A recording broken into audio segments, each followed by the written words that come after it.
Hello, हाय, नमस्कार, राम राम मंडळी. तर संक्रांतीसाठी खास आपण आज बनवणार आहोत भोगीची भाजी. चला बघूया त्यासाठी लागणारं साहित्य. इथे आपण 2 बटाटे फोडी करून घेतलेले आहेत. 4 वांगी आपण कापून घेतली आहेत. 1 वाटी आपण हरभरा घेतलेला आहे. पाऊण वाटी आपण इथे गाजर घेतलेला आहे. 1 वाटी वाटाणा, थोडेसे शेंगदाणे आणि त्याचबरोबर आपण 10-12 बोरं घेतलेली आहेत. 1 वाटी आपण वालपापडी घेतलेली आहे आणि 1 कप आंबट चुका. तर आता वाटण्यासाठी लागणारं साहित्य बघूयात. इथे आपण 2 मीडियम आकाराचे कांदे उभे चिरून घेतलेले आहेत. 2 चमचे आपण तीळ भाजून घेतलेले आहेत. त्यासोबतच आपण इथे 3 ते 4 चमचे खोबरं भाजून घेतलेलं आहे. 1.5 इंच आलं, 10-12 लसूण पाकळ्या, थोडीशी कोथिंबीर याचं आपण वाटण बनवून घ्यायचंय. आता फोडणीसाठी लागणारं साहित्य बघूयात. जिरे, मोहरी, हळद, गरम मसाला, बेडगी मिरची पावडर, कांदा लसूण मसाला, चवीनुसार मीठ, तीळ, धनेची पूड आणि हिंग. सगळ्यात आधी आपण वाटण्यासाठी लागणारं साहित्य इथे छान भाजून घ्यायचं आहे. त्यासाठी आपण एका कढईमध्ये थोडंसं तेल घेतलेलं आहे. त्याच्यात आपण जे कांदे बारीक चिरून घेतलेले होते ते कांदे आपण परतून घेणार आहोत. त्याचा मस्त कलर असा लाईट ब्राऊन होईपर्यंत आपल्याला त्याला परतून घ्यायचा आहे. इथे बघू शकता कांदा आपला मस्त असा लाईट ब्राऊन झालेला आहे. आता आपण त्याच्यामध्ये घालणार आहोत 1.5 इंच आलं, 10-12 ज्या लसूण पाकळ्या आपण घेतलेल्या होत्या त्या पण आपण इथे त्याच्यामध्ये ॲड केलेल्या आहेत. आता आपण याच्यामध्ये पाऊण वाटी जे खोबरं घेतलेलं होतं ते घातलेलं आहे आणि तीळ. खोबरं आणि तीळ इथे आपण आधीच भाजून घेतलेले आहेत. ते आपण त्याच्यामध्ये ॲड केले आहेत. आता आपण त्याच्यामध्ये घालणार आहोत कोथिंबीर. मस्त अशी हिरवीगार कोथिंबीर आपण त्याच्यामध्ये ॲड केली आहे. याला 1 मिनिटभर परतून घेऊ. परतून घेतलेलं मिश्रण थंड झाल्यानंतर मिक्सरमधून आपल्याला ते बारीक वाटून घ्यायचं आहे. तोपर्यंत इथं आपण एका दुसऱ्या कुकरमध्ये तेल घेतलेलं आहे. साधारणतः 3 ते 4 चमचे आपण इथे तेल घेत आहोत. तेल गरम झाल्यानंतर आपण त्याच्यामध्ये घालणार आहे मोहरी. मोहरी तडतडली की त्याच्यामध्ये आपण घालणार आहे जिरे.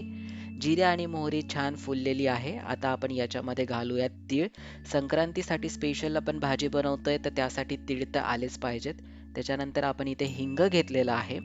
आता आपण जे वाटण केलेलं आहे ते सगळं वाटण आता आपण या तेलामध्ये घालणार आहे आणि आपल्याला हे मिश्रण छान परतून घ्यायचं आहे. आपल्याला हे वाटण परतून परतून घ्यायचं आहे तोपर्यंत त्याला छान असं तेल सुटत नाही तोपर्यंत आपण हे परतून घेणार आहे. इथे बघू शकता तुम्ही की आपल्या वाटणाला छान बाजूने तेल सुटलेलं आहे. आता आपण याच्यामध्ये मसाले घालू. सगळ्यात आधी आपण इथे हळद घातलेली आहे. आता आपण याच्यामध्ये घालणार आहोत धन्याची पूड. आता आपल्याला याच्यामध्ये घालायचा आहे कांदा लसूण मसाला. कांदा लसूण मसाला घातल्यानंतर आपण याच्यामध्ये घालणार आहे बेडगी मिरची पावडर. आता बेडगी मिरची पावडर आणि कांदा लसूण मसाला घेतल्यानंतर आपण याच्यामध्ये घालणार आहे थोडासा गरम मसाला. गरम मसाला पण आपण याच्यामध्ये ॲड केलेला आहे. आता हा मसाला आपल्याला तेल सुटेपर्यंत परतून घ्यायचा आहे. आता तुम्ही बघू शकता की इथे आपल्या मसाल्याला तेल सुटलेलं आहे. आता आपण याच्यामध्ये घालत आहोत भाज्या. तर सगळ्यात आधी आपण याच्यामध्ये घातला आहे बटाटा.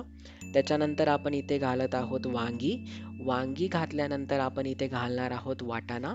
तुम्ही इथे तुमच्या आवडीनुसार कोणत्याही भाज्या कमी किंवा जास्त करू शकता. तुम्हाला ज्या भाज्या आवडत असतील त्या तुम्ही या भाजीमध्ये घालू शकता. आता आपण इथे शेंगदाणे घातलेले आहेत आणि आता आपण इथे हरभरे घालत आहोत. तुम्हाला जर हिरवा हरभरा मिळाला तर तोही तुम्ही याच्यामध्ये घालू शकता. आता याच्यामध्ये आपण घालणार आहोत वालपापडीची भाजी.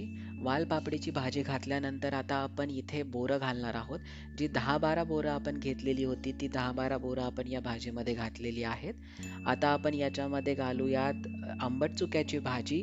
आंबट चुक्याची भाजी घातल्यामुळे या भाजीला खूप सुंदर चव येते.